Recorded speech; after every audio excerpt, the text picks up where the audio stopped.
Los martes y los viernes, desde hace más de 20 años, pongo mi puesto de herramientas usadas en el tianguis que se arma sobre la avenida Texcoco, allá por la colonia La Purísima, en Iztapalapa. No vendo cosas nuevas, pero me aseguro de que todo sirva. Llaves, desarmadores, sierras, candados, limas, martillos, puro fierro, puro metal. Mis clientes son en su mayoría albañiles, mecánicos, maestros de obra y uno que otro coleccionista de antigüedades. Gente sencilla, de palabra, que se guía más por el apretón de manos que por facturas o garantías. Aquella mañana de viernes, el tianguis arrancó como cualquier otro. Eran cerca de las 8 cuando llegué, empujando mi diablito con las cajas de herramientas. El sol apenas calentaba y el olor a café con canela se mezclaba con el del aceite quemado de los tlacoyos que ya chisporroteaban en los comales. Saludos de siempre. El Don Polo con sus cobijas, la Chuy con los quesos, el pelón que vendía películas piratas aunque ya casi nadie las compraba. Me instalé justo frente al puesto de Don Aurelio, un viejo que vendía artículos religiosos y que juraba tener reliquias de santos que hacían milagros. Siempre me caía bien el don, aunque hablaba medio raro. Aseguraba que su abuelo había sido curandero de los buenos, de los que trataban mal de ojo, susto y brujería. Me lo tomaba a la ligera, como uno toma esas historias que se oyen por aquí, por Iztapalapa, donde la frontera entre lo real y lo otro se desdibuja más de lo que uno quisiera. Cerca del mediodía, cuando el tianguis estaba en su apogeo, algo extraño sucedió. Primero fue el silencio, no uno común. Era como si el sonido se hubiese apagado de golpe. El bullicio del mercado, las bocinas con cumbias, los gritos de «¡Barato! ¡Barato!». Todo se detuvo por un segundo. Solo se escuchaba un zumbido grave, profundo, como si estuviera debajo de la tierra. Luego vino la vibración, apenas perceptible al principio. Las herramientas en mi mesa comenzaron a temblar, a sacudirse levemente, como si alguien estuviera caminando cerca con pasos muy pesados. Pensé que era un camión o incluso un microbús que pasaba cerca, pero entonces lo vi. Una luz verdosa atravesó las lonas del tianguis. No era el sol, ni un helicóptero, ni ningún dron. Era una especie de esfera, suspendida en el aire, completamente silenciosa, flotando a unos 20 metros sobre nosotros. Nadie sabía cómo reaccionar. Se oyeron algunos gritos, otros se quedaron paralizados. Yo mismo no supe si debía correr o quedarme quieto. Sentí como si algo me observara, algo sin ojos pero con una voluntad inmensa. Entonces sucedió lo más perturbador. Todas mis herramientas comenzaron a elevarse, solo unos cuantos centímetros, pero lo suficiente para que se notara. Flotaban. Un martillo viejo se suspendió frente a mi cara como si alguien lo levantara con hilos invisibles. Lo mismo pasó con las llaves inglesas, las tuercas, los clavos sueltos, incluso un desarmador que tenía en la mano se me escapó como si alguien lo jalara. No fui el único. En los puestos de al lado, cucharones, tenedores, cuchillos, herrajes, todo lo metálico parecía responder a esa presencia. Nadie gritó. Era como si el miedo nos apretara la garganta. Duró tal vez 20 segundos. Después, la esfera desapareció con una velocidad imposible, sin hacer ruido. Las herramientas cayeron al suelo de golpe. Algunas se partieron, otras rebotaron. El silencio se rompió como vidrio estrellado. La gente comenzó a correr, a gritar, a tirar puestos. Algunos lloraban, otros rezaban. Yo me quedé inmóvil, mirando el lugar donde había estado esa cosa. No fue lo único extraño ese día. Cuando comencé a recoger mis herramientas del suelo, noté algo que me heló la sangre. Muchos de los objetos tenían símbolos que antes no estaban ahí. Pequeños grabados, como si los hubieran marcado con fuego. Algunos parecían espirales, otros parecían ojos, y unos cuantos eran formas que no puedo describir, como si vinieran de un idioma que no pertenece a este mundo. Uno de los desarmadores tenía un símbolo especialmente perturbador, una mano con 6 dedos. No dije nada. Metí todo de vuelta en las cajas y me fui a casa sin despedirme. Esa noche no dormí. Tenía un presentimiento horrible, como si algo se hubiera colado en mi vida junto con esa cosa. Soñé con el mercado, pero estaba vacío, descompuesto, cubierto de cenizas. Yo caminaba entre los puestos calcinados y todas las herramientas flotaban en el aire, girando lentamente como planetas de metal. En el cielo, la esfera flotaba de nuevo, solo que esta vez no estaba sola. Otras más pequeñas la rodeaban, como si observaran. Durante los días siguientes, comencé a experimentar cosas en mi casa. Las herramientas se movían solas. No era algo dramático al principio. Un martillo cambiaba de lugar. Unas pinzas aparecían en la cocina cuando yo las había dejado en la bodega. Luego se hizo peor. Una noche me despertó un golpe en la pared. Fui a revisar y encontré uno de los desarmadores incrustado en la madera. Nadie más vive conmigo.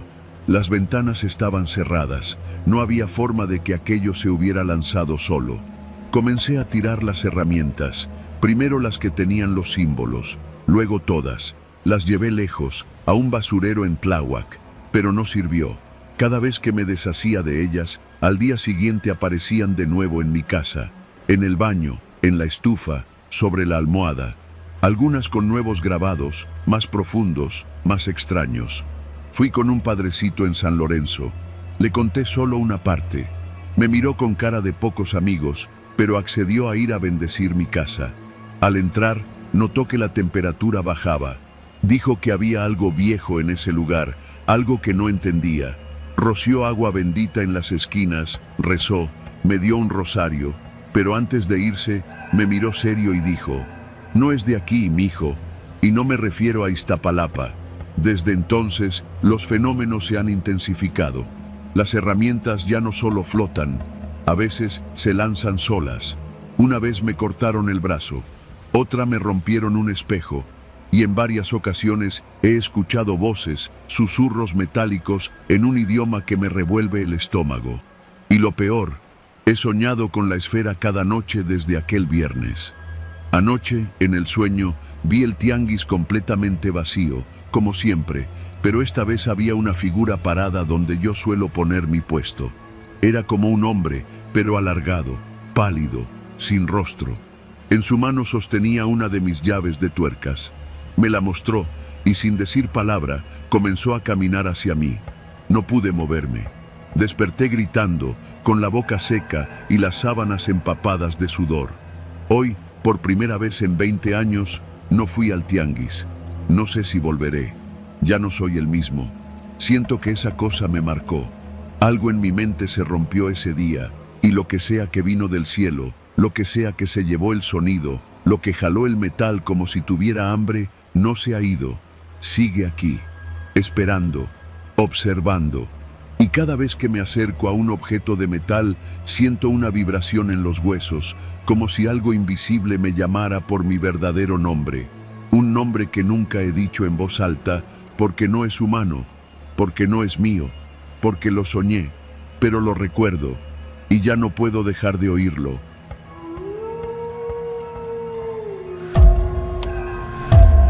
Nunca he sido muy creyente de las cosas raras, ni de los fantasmas, ni de los ovnis, ni de nada de eso que sale en la tele a medianoche.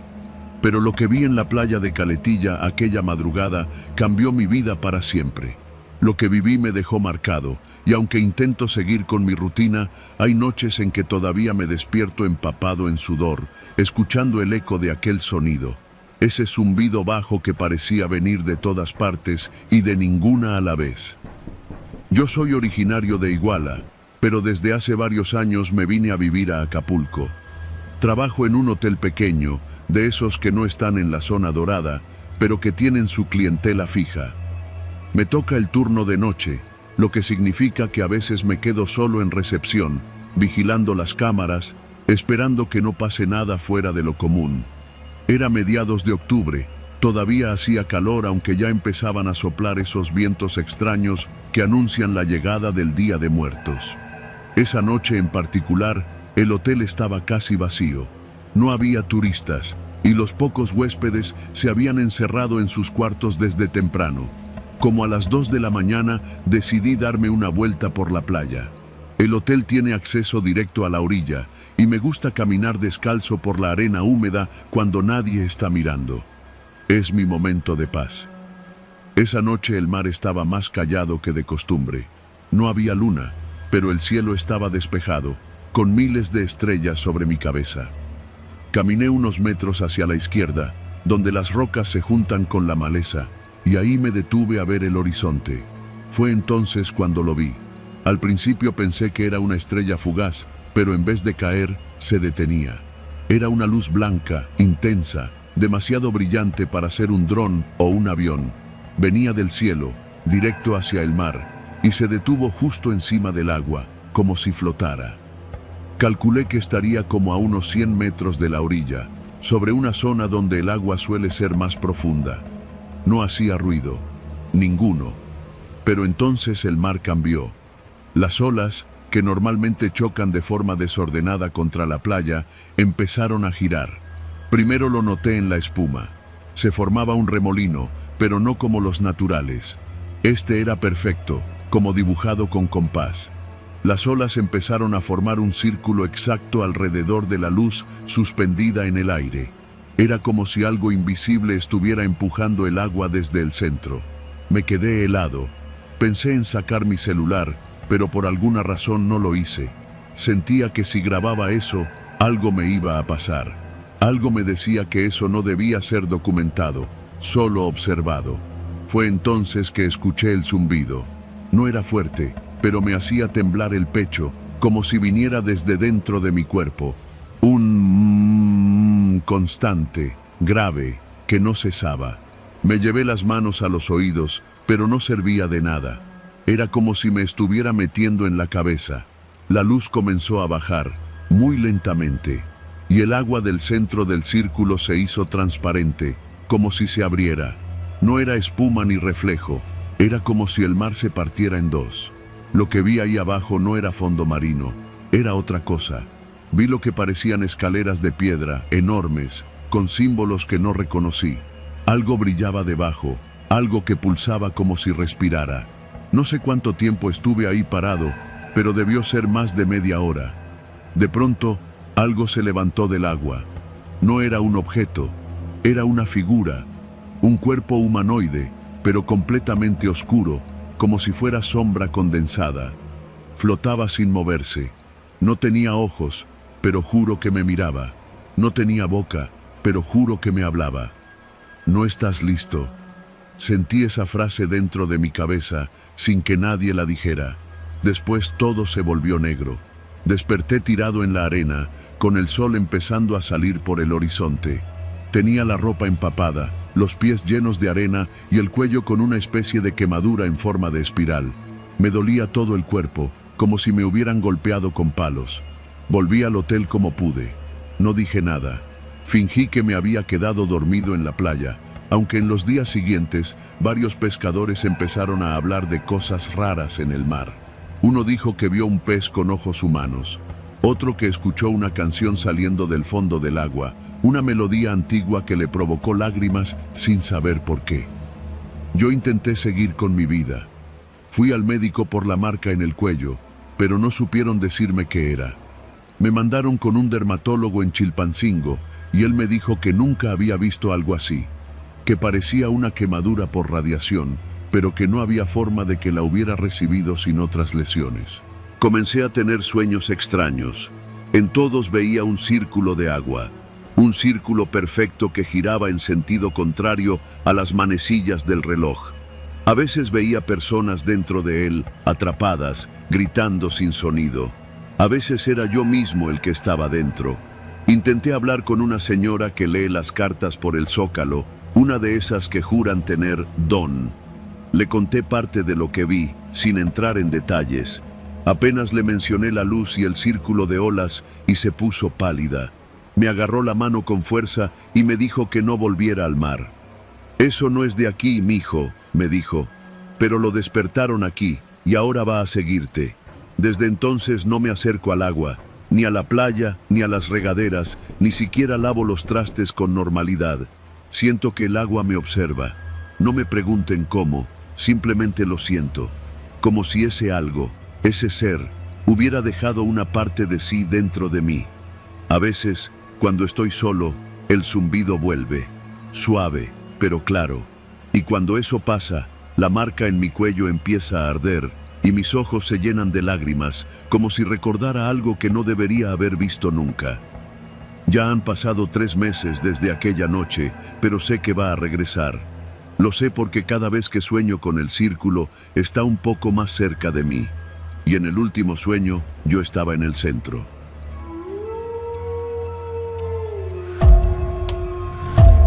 Soy trailero desde hace más de 20 años. He recorrido casi todo México sobre ruedas, de norte a sur, en viajes eternos que me han mostrado los dos rostros del país, el que sale en los folletos turísticos y el que esconde lo que no quiere que nadie vea. La historia que voy a contar pasó hace 4 años, pero aún hoy me cuesta trabajo hablar de ella sin que se me revuelva el estómago. No por miedo, sino por la certeza de que allá arriba hay algo que no entendemos y que de vez en cuando baja a vernos. Ese día venía de Torreón, con una carga de estructuras metálicas para una obra en Monterrey. Crucé por la carretera federal 54, con la intención de empalmar con la 57 cerca de Saltillo. Era de noche, como a eso de las 10:30. El tramo estaba tranquilo, el radio callado, y el café que me había servido en San Pedro ya se me estaba enfriando. A unos 15 kilómetros de la entrada a Saltillo fue cuando lo vi. Una luz, pero no una cualquiera. Era una cosa enorme, suspendida sobre la sierra como si se hubiera atorado entre los cerros. No era un helicóptero, no era un avión, era un óvalo, flotando en silencio, y debajo de él salía una especie de rayo o columna de luz que tocaba la tierra. No se movía, solo estaba ahí, estática, pero la claridad que emitía era demasiado intensa, blanca con bordes azulados, como soldadura eléctrica. Me orillé, bajé del tráiler y me quedé viéndolo como tonto. Estaba tan quieto, tan brillante, que parecía una aparición religiosa. Pensé que tal vez era un montaje, una torre de luz para alguna filmación, hasta que empezó a moverse. No el objeto, no, la luz. El rayo comenzó a deslizarse como si fuera una lengua buscando algo en el campo. Se movía despacio, pero claramente. Se arrastraba por la tierra, sin romperla, pero dejando una estela incandescente, como si quemara el aire mismo. Y entonces escuché el primer sonido, un zumbido grave, bajo, que no venía del cielo ni del suelo, sino de adentro de mí, como si mis órganos se quejaran. Me apreté el estómago, me sentí mareado. La luz seguía moviéndose, más y más cerca de la carretera. Vi cómo se detenía en un terreno baldío lleno de mezquites, y ahí, en medio de la nada, algo apareció dentro del haz. Era como un bulto, algo borroso, oscuro, con forma humana pero al mismo tiempo derretida. Estaba de pie, pero temblaba, como una imagen vieja en una tele mal sintonizada. Me froté los ojos. Cuando volví a mirar, ya no estaba. El objeto en el cielo se alzó de golpe, sin hacer un solo ruido, y desapareció detrás de la sierra. Pero la estela seguía ahí. La luz del rayo, como un surco fosforescente, no se apagó. Se quedó flotando, reptando sola sobre el pastizal, como si hubiera cobrado vida. Volví a subirme al tráiler, más por instinto que por sensatez, y seguí el camino. Pero la carretera ya no se sentía igual. Había algo denso en el aire, como cuando se viene una tormenta eléctrica. Los postes parpadeaban, el radio empezó a emitir estática, y los perros ladraban en los ranchos a lo lejos, como si estuvieran viendo al diablo. Entré a Saltillo temblando. Pensé en contarle a los municipales que estaban en una patrulla por el Oxxo de la colonia Mirasierra, pero ¿qué les iba a decir? ¿Que vi un ovni y una luz viva? Me iban a mandar al psiquiátrico, o peor, al alcoholímetro. Me estacioné cerca de la central de abastos, donde suelo dormir cuando ando por allá. Ya eran más de las 11:30. Cerré las cortinas, puse la cobija sobre las piernas, pero no pude pegar un ojo. No por miedo, sino por lo que empecé a escuchar. Golpecitos. del lado del remolque. 3. Luego otros 3. Después como si rasguñaran la lona. Me levanté de un brinco, bajé con la lámpara en la mano. Di la vuelta al tráiler. Nada. Subí de nuevo, pero esta vez sentí que no estaba solo. No sé cómo explicarlo. Era como si alguien más respirara ahí conmigo. Lento, pesado. Y entonces lo vi en el espejo retrovisor. Una figura, borrosa, deforme, como la que vi en la luz. Estaba parada justo detrás del tráiler, a varios metros. No se movía, solo me miraba, o al menos eso parecía. Su cuerpo se ondulaba, como si estuviera hecho de humo negro dentro de una bolsa de plástico. No tenía rostro, pero donde deberían ir los ojos, había 2 puntos rojos como brasas. No prendí el motor, no moví un dedo, solo la vi desaparecer, como si se deshiciera en el aire. Al día siguiente, intenté convencerme de que todo fue un sueño provocado por el cansancio, hasta que hablé con un señor en una fondita por la zona industrial. Le conté, así como quien no quiere la cosa, lo del foco raro en el cielo. El señor me miró, dejó de mover el tenedor y me dijo, ¿también la viste? ¿Quién más la vio?, le pregunté. Mi sobrino. Vive por la Aurora. Dice que anoche, como a las 10, vio una bola de luz bajando por los cerros y que dejó una raya brillante en el pasto. Pero lo raro no fue eso. ¿Entonces qué? Dice que su perro se volvió loco, que no paró de chillar, y esta mañana lo encontraron muerto, pero no mordido ni atropellado, más bien seco, como si le hubieran quitado toda el agua por dentro. Me quedé helado. Le agradecí el desayuno y seguí mi camino hacia Monterrey, pero durante todo el trayecto no dejé de mirar por el retrovisor, esperando ver de nuevo aquella silueta moviéndose como niebla negra. Una semana después, me llegó la confirmación de que algo más grande estaba ocurriendo. Una compañera trailera, Rocío, me mandó un audio. Su voz iba temblando. Rubén, ¿tú anduviste por Saltillo la semana pasada?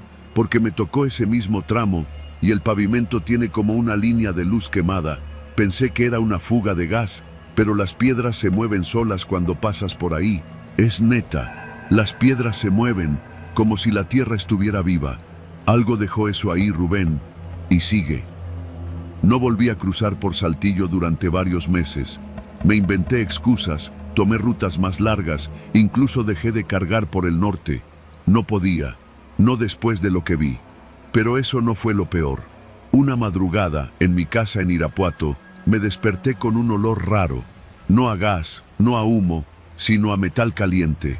Me levanté, revisé la estufa, el boiler, todo. Nada. Hasta que vi la ventana del cuarto. En el vidrio había una mano marcada, como si algo muy caliente la hubiera derretido ahí. No era una mano humana. Tenía dedos larguísimos, casi el doble de los míos, y en la palma, una especie de ojo. Desde entonces, cada tanto, esa marca aparece en algún vidrio de mi casa, aunque lo lave, aunque lo cambie. Y cuando lo hace, sé que la estela aún se mueve, allá, en los campos cerca de Saltillo. No sé qué dejaron, no sé si fue intencional o un accidente, pero lo que sea que trajeron, se quedó. Yo sobreviví, pero algo de mí se fue con ellos, o peor aún, se quedó con lo que bajaron.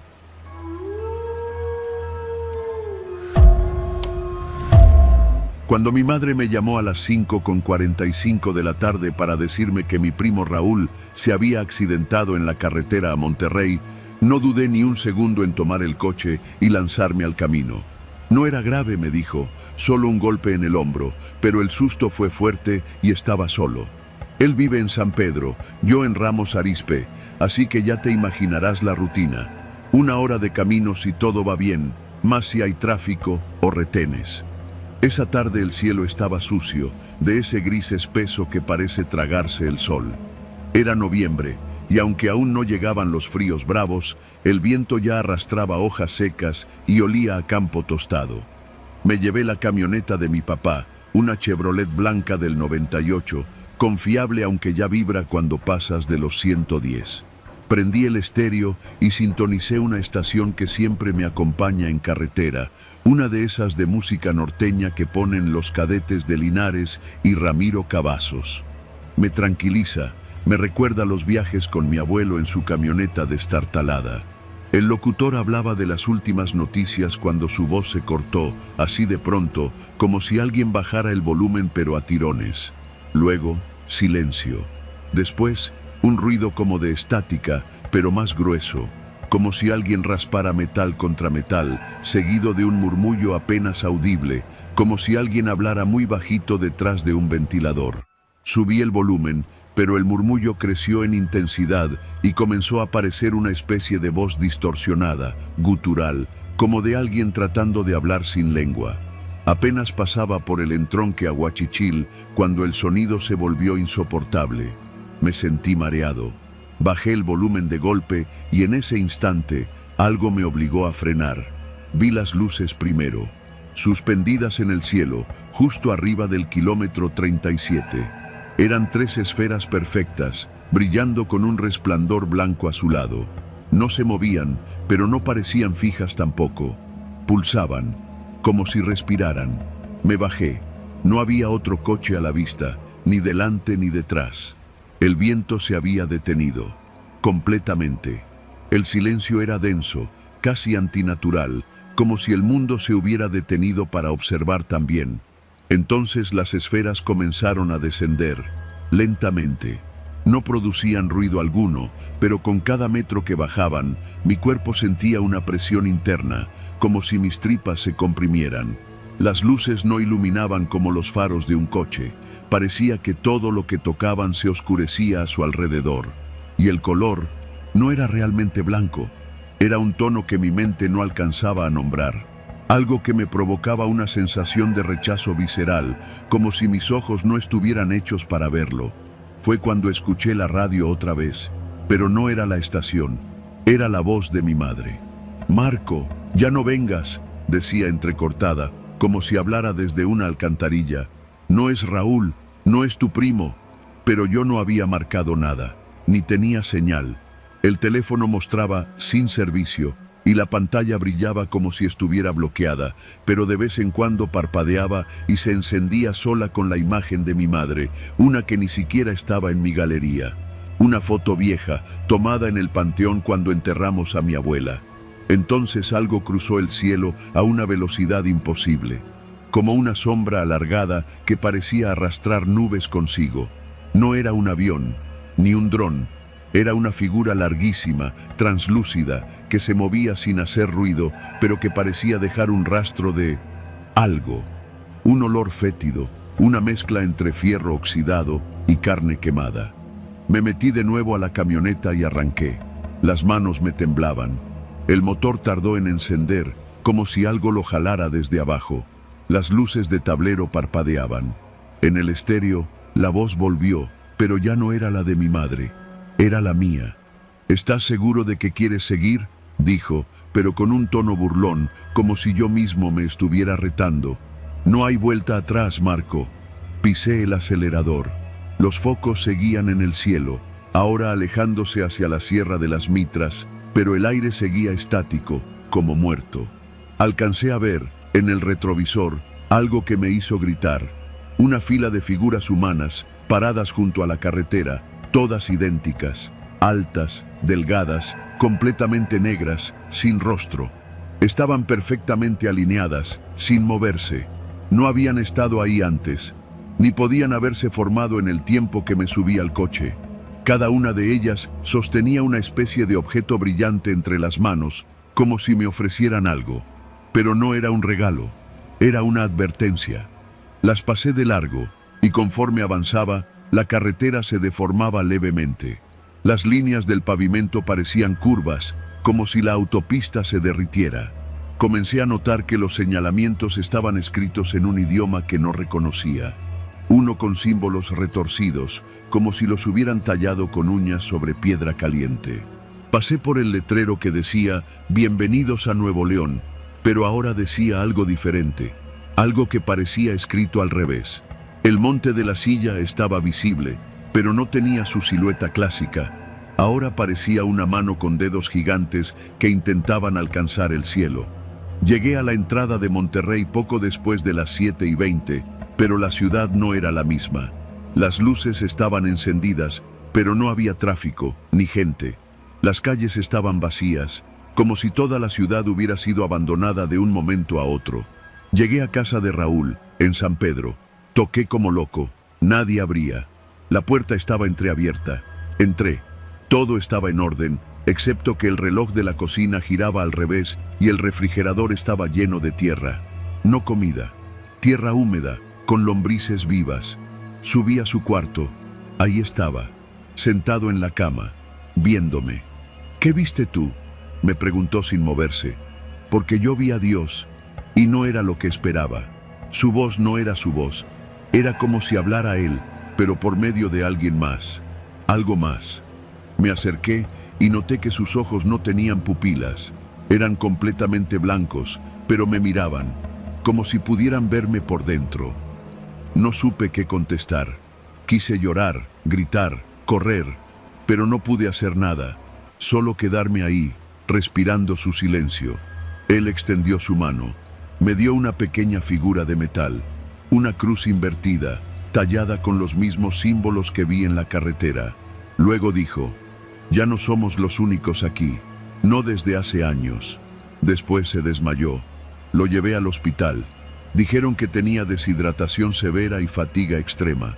No recordaba nada, ni siquiera el accidente, pero en sus uñas encontré restos de la misma tierra que vi en su refrigerador. Nunca se la pude quitar del todo. Desde esa noche, cada vez que manejo por esa autopista, escucho voces en la radio.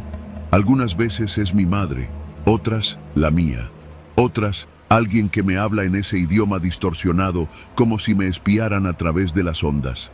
Nadie me cree. Lo entiendo. Yo tampoco me creería. Pero la cruz que me dio Raúl, esa la tengo conmigo. Está aquí, en el cajón de mi buró. Y a veces, cuando todo está en silencio y el mundo parece normal otra vez, esa cruz comienza a vibrar, como si algo allá arriba aún me estuviera buscando.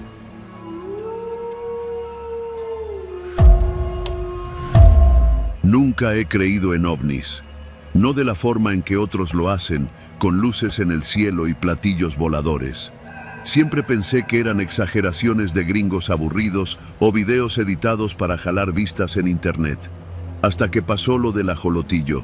Soy mecánico. Me llamo Eliseo Vargas y nací en Chilpancingo, pero hace unos años me fui a vivir a una ranchería chiquita a las orillas de Eduardo Neri, rumbo al ajolotillo. Tenía mi tallercito de motocicletas y vivía tranquilo, sin muchas complicaciones. Lo que más me gustaba era salir al campo al atardecer, caminar con mi perro Rocco por los caminos de terracería y ver cómo la sierra se teñía de naranja y morado. Era paz pura. Una tarde de agosto, como eso de las 7, salí como siempre a caminar. El aire olía a tierra mojada porque había llovido un poco en la tarde. Llevaba una chamarra ligera y una lámpara de mano por si se me hacía noche. Rocco iba corriendo adelante, olfateando todo. Íbamos por un camino que atraviesa unas parcelas abandonadas cuando escuché un zumbido. No era un insecto, era un sonido grave, como si viniera desde el cielo, pero no se parecía a ningún avión. Se sentía más en el pecho que en los oídos, como una vibración. Rocco se detuvo en seco, se le erizó el lomo y empezó a gruñir. Lo primero que vi fue la luz. No era como la de una lámpara ni como la de los faros de un coche. Era una luz blanca, intensísima, pero sin punto de origen visible. Estaba justo encima del campo de maíz abandonado. Era como si el cielo se hubiera abierto y de ahí saliera ese brillo. Me tapé los ojos con el brazo, pero la luz se metía hasta por los párpados cerrados. Luego el zumbido se hizo más fuerte. Rocco salió corriendo y yo, como un idiota, me quedé ahí parado. La luz duró lo que podrían haber sido 5 segundos o 5 minutos. Perdí la noción del tiempo. Cuando desapareció, el cielo seguía oscuro, sin estrellas. Entonces lo vi. No era una nave como las que uno se imagina. No era redonda ni metálica. Era más bien como una mancha negra, flotando en el aire, sin forma definida. Y abajo de esa cosa, el suelo proyectaba sombras. Pero no había nada ahí para hacerlas. No había árboles, ni postes, ni animales. Solo la tierra mojada. Las sombras se movían lento, como si caminaran en círculos. Algunas eran delgadas como niños, otras altas como adultos, pero sin ninguna figura reconocible. No se parecían a humanos ni a nada vivo. Eran más bien siluetas, manchas alargadas que se arrastraban por el suelo. Retrocedí, pero no podía quitarles los ojos de encima. De pronto, una de esas sombras se detuvo, como si supiera que yo la estaba viendo. Sentí una presión en el pecho, como si algo me estuviera mirando desde adentro. Me caí de rodillas. Empecé a marearme, a sudar frío. Quise gritar, pero la voz no me salía. Después, simplemente desaparecieron. La mancha negra subió lentamente y se desvaneció entre las nubes. El cielo volvió a verse normal, lleno de estrellas. El zumbido paró, y yo me quedé ahí, temblando, con las piernas hechas agua. Volví a casa caminando como zombi. Rocco no estaba. Lo busqué 2 días enteros, sin rastro. Hasta lo puse en redes, pero nada.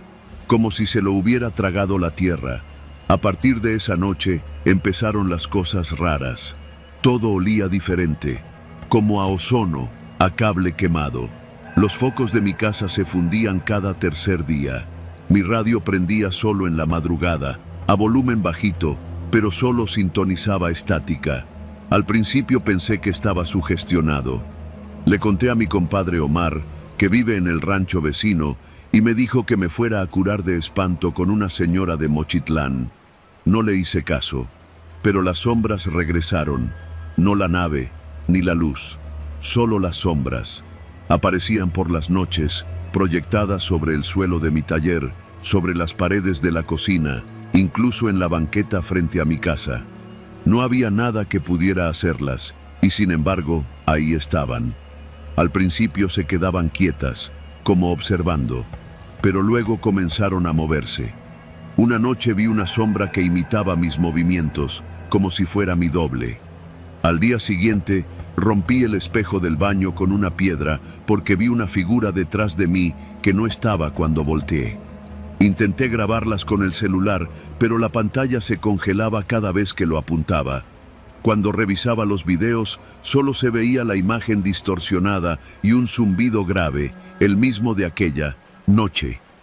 Empecé a tener sueños con figuras altas y delgadas que caminaban por la sierra. No hablaban, pero yo entendía lo que querían. Querían quedarse, querían entrar. Fui a Chilpancingo a hablar con un cura.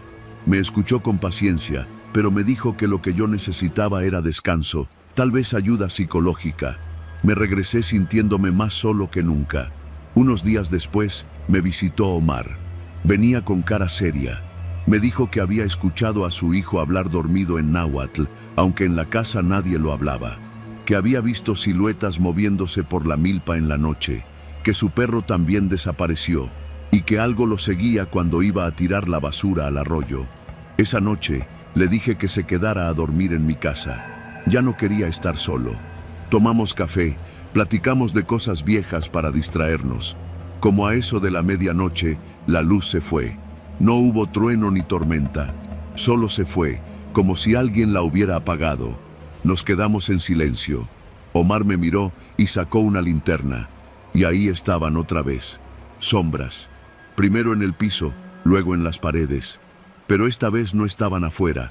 Estaban dentro de la casa. Las vimos arrastrarse por el techo como si flotaran al revés. Una bajó y se deslizó hasta colocarse justo detrás de Omar. No podía moverme. La vi tocarle la nuca con una especie de brazo sin forma. Omar se desmayó al instante. Lo arrastré como pude al cuarto y cerré la puerta. No dormimos. En la mañana todo estaba normal. Las sombras ya no estaban. Omar se fue al amanecer.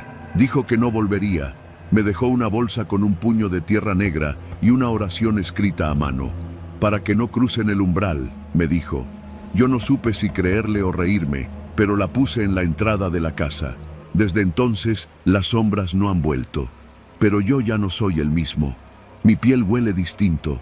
Tengo sueños donde floto sobre el ajolotillo y veo cosas que no deberían estar ahí. Figuras que caminan por los barrancos, luces que suben desde la tierra en lugar de bajar del cielo. A veces despierto y mis pies están llenos de lodo, como si hubiera caminado dormido. Otras veces me despierto a mitad del campo, sin recordar cómo llegué ahí. Ya no tengo taller. Me fui a vivir a casa de una tía en Tepecoacuilco, pero cada vez que se va la luz, cada vez que escucho un zumbido lejano en la noche, sé que están ahí, esperándome. Me dejaron vivir, pero algo se vino conmigo. Algo que no entiendo, algo que no se ve, pero se mueve cuando yo respiro. Las sombras no son proyecciones de objetos, son seres. Caminan con nosotros, aunque no siempre las veamos. Y a veces, cuando encuentran un cuerpo vacío, entran.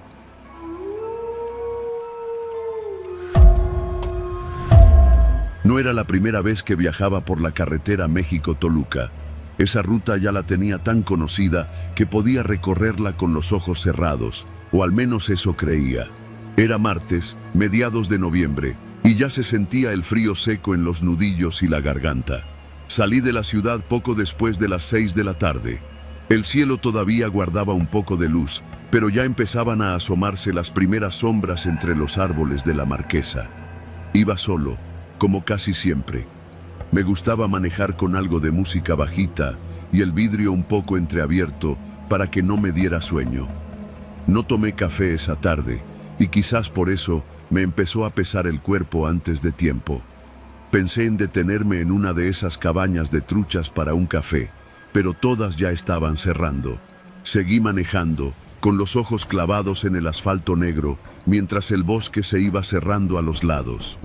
A la altura de un camino de terracería que da a un paraje llamado Los Hongos, la radio empezó a fallar. Se metió una estática rara, como si alguien estuviera soplando contra el micrófono, pero con una cadencia, como un murmullo continuo. Apagué la radio y se quedó el silencio, pero no estaba del todo callado. No, escuché algo, una voz baja, apenas perceptible, una idea, más que una voz. Ya no le hables, ella ya se fue, ella ya se fue. Frené un poco, miré por el espejo, no había nadie. Pensé que era mi imaginación, el cansancio, pero la frase me dejó helado. Era la misma que yo me decía cada noche desde hacía más de un año, desde que Lorena se fue de la casa. No se la dije a nadie. Era mi pensamiento, repetido en silencio. Escucharlo tan claro me dio un mal sabor en la lengua, como si me hubieran raspado la boca con metal oxidado. A los pocos metros, algo me obligó a frenar de golpe. No fue un animal, no fue otro coche. Fue una sensación, una presión en el pecho, como si algo enorme flotara encima de mí. Bajé del coche sin saber por qué. El aire estaba más denso, más oscuro. Incluso el silencio sonaba diferente. Volteé al cielo. Allí estaba, un objeto negro, gigantesco, suspendido sobre el bosque. No tenía luces, no emitía ningún ruido mecánico, solo flotaba, perfectamente inmóvil, como una piedra que desafiaba la gravedad. Lo más perturbador no era verlo, sino escucharlo. El susurro seguía, ahora decía, no vas a encontrar nada adelante, todo lo que valía la pena ya está atrás. Era mi voz, era mi pensamiento exacto, uno que tuve esa mañana, mientras miraba mi reflejo en el vidrio empañado del coche antes de irme. Me subí de nuevo y arranqué el carro, pero el motor se ahogó. Nada respondió. Y fue ahí, en ese silencio nuevo, en esa oscuridad que no era del todo natural, donde empecé a verlos. Entre los árboles, en la línea más negra del bosque, algo se movía. Sombras. No caminaban como animales, ni como humanos. Eran contornos, parecían surgir del suelo, alargarse y volver a hundirse. Algunas se acercaban a la carretera, pero no salían del todo, como si la línea del asfalto fuera una barrera invisible. Entonces escuché otra voz. ¿Y si nunca te fuiste? ¿Y si sigues aquí, repitiendo el mismo pensamiento? Grité. Encendí las luces altas del coche. Nada. Las sombras desaparecieron. El objeto en el cielo seguía ahí, flotando, casi desafiando el tiempo. Ya no murmuraba, ahora hablaba, conmigo, como yo, como si repitiera cada pensamiento que tuve, cada recuerdo amargo, cada decisión que lamenté. Las palabras se acumulaban, no eran solo frases sueltas, Eran pensamientos enteros, sacados de lo más íntimo de mi mente. Cosas que nunca había dicho en voz alta, como: tu papá murió sin perdonarte. Lorena no se fue, huyó de ti. Estás solo porque eso mereces. Me tapé los oídos. Me retorcí dentro del coche. Las frases seguían, ahora también en los espejos, en el reflejo del vidrio delantero, en las sombras del tablero. La presión en el pecho se volvió insoportable. Era como si algo me hablara desde dentro del cráneo. Vi cómo la línea del bosque se abría. Una de esas figuras por fin cruzó al camino. No caminaba, flotaba, igual que el objeto. No tenía cara. Su rostro era un hueco, una especie de vacío oscuro que vibraba como si respirara. Entonces habló, no con sonido, sino dentro de mi cabeza. Nos escuchas porque tú también eres eco. Todos lo son. Somos pensamientos sin cuerpo, repetidos hasta que se rompen. Quise gritar, pero no pude. La criatura se acercó al cofre del coche. Lo tocó. En ese momento, una imagen me atravesó la mente. Yo, sentado en mi sala, viendo el cuerpo de Lorena colgado de la viga. Eso nunca pasó. ¿O sí? Otra voz respondió dentro de mí. Sí pasó, solo que lo borraste, no aguantaste el peso, nos llamaste. Me lancé fuera del coche, corrí hacia el bosque sin pensar. Lo único que sabía era que necesitaba huir. Pero cada paso me hundía más en un terreno lodoso, como si la tierra quisiera tragarme. A mi alrededor, más de esas figuras empezaron a salir de entre los árboles, todas iguales, todas con el rostro hueco, murmurando las mismas frases de mi mente, repetidas como un rezo sin fin. Caí de rodillas. No podía más. Pensé en entregarme, en dejar que me alcanzaran. Fue entonces cuando escuché una voz distinta, una voz que no era mía, una voz cálida, clara, femenina. No escuches, no los repitas. Era la voz de Lorena, no la que recordaba, sino una nueva, más viva, más firme. Me levanté con una fuerza que no sabía que tenía. Volví a correr, esta vez sin mirar atrás. Alcancé la carretera. El coche seguía ahí. Las luces parpadeaban. El objeto en el cielo comenzó a moverse, lento, como una mancha de tinta deslizándose sobre el firmamento. Y con él se fueron las figuras. Se disolvieron entre los árboles, como si el bosque las tragara de nuevo. Me subí al coche. Esta vez encendió. Conduje sin pensar, hasta salir de la zona de la Marquesa. No paré hasta llegar a un Oxxo en Ocoyoacac. Me encerré en el baño y vomité todo.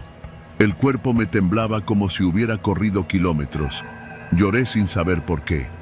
Cuando llegué a casa, ya entrada la madrugada, busqué fotos de Lorena. Las vi una por una.